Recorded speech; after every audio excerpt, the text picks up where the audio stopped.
ក្នុងសួនកាក្រុមចំនួនរីស្រងអងចាតើស្រងជីវ៉ាអូនប្រាថ្នាបុព្វាអ្វីដែរប្រាប់មកនួនល្អរៀមបងបេះជួនមានមេប្រាំភ្លៀមមកមានស្នាគុំឆ្លើយថាទេណាស្រី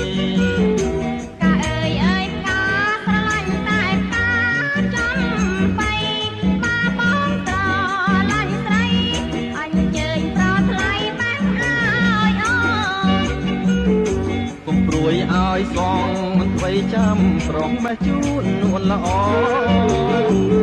រួចហើយរៀមបងសូមសំណងវិញហើយណាស្ងួន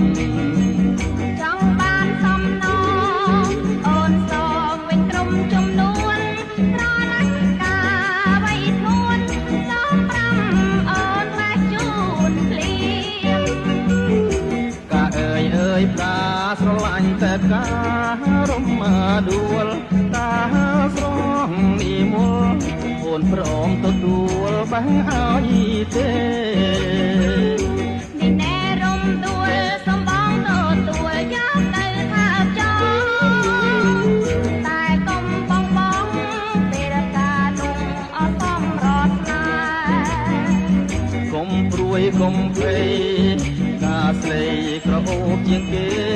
បិណ្ឌជាមិនចោលទេនោមថែរហូតតទៅការស្រឡាញ់តែតាតាំងងារយើងពីអង្គាបបួលគ្នាទៅលេងតាមសួ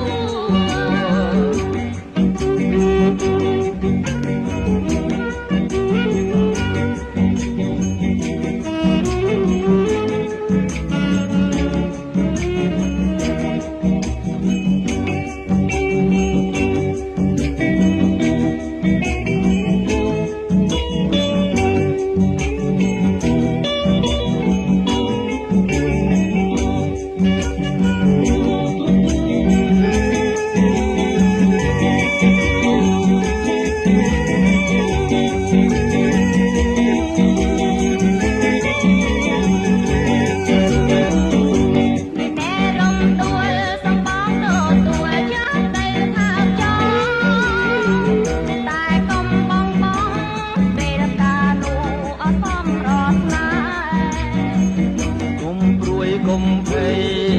ថាស្រីក្រអូបជាងគេបិណ្ឌជាមិនចោលទេនោមថែរហូតតទៅការស្រឡាញ់តែតាតាំងងារយើងពីអង្គាបបួលគ្នាទៅលេ